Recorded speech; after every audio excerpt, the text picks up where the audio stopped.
This is a true story. It's happened to a friend of mine, Fran. She's a flight attendant too. It started as an ordinary flight. Fran was just serving drinks and getting people pillows.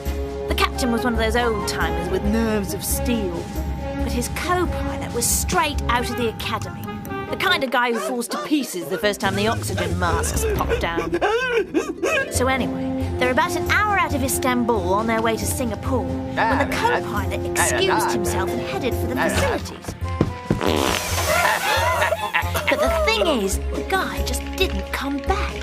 He's gone 20, 30 minutes and the pilot was getting ticked. So he called to Fran and asked her to go see what's keeping Junior. But Fran can't because the drink cart was blocking the way, so the pilot decided to go check himself. He put the plane on autopilot and he heard the door shut behind him. But the click he heard was not the door shutting click, it's the door locking click. Junior forgot to take the safety off before he left the flight deck. Now they're both locked out.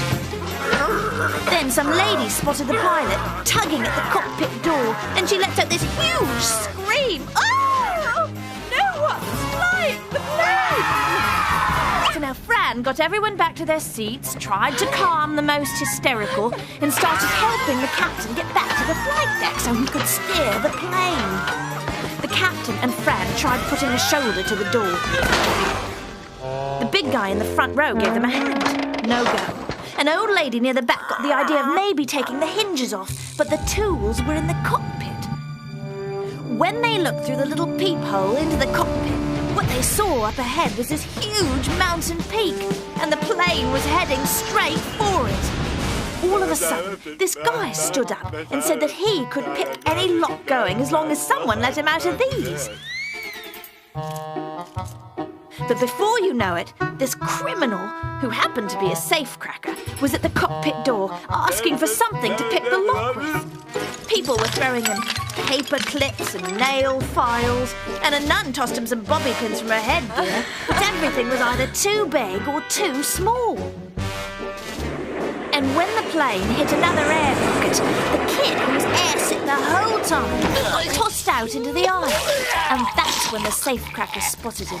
And his braces. They were one of those real serious sets of train tracks with the little cap on top and the wire sticking out across the front. The captain and the safecracker pried one side of the front wire loose while Fran kept the kid still. But they couldn't get the braces all off, so they had to hold the kid's face right up to the door. The safecracker wiggled the wire this way and that. The kid was really uncomfortable because he was getting a lot of attention. Cool. Alarms were buzzing away, and just as everyone was saying their final prayers, the lock made a click noise and the door swung open. The captain dove to the controls and pulled up just in time, and it was smooth sailing from there. And the co-pilot? His comb had fallen behind the toilet, and when he bent down to pick it up, his tie got caught down in that flappy thing at the bottom of the bowl. This is a true story. It happened to a friend of mine who now always carries a spare set of keys. And that co-pilot?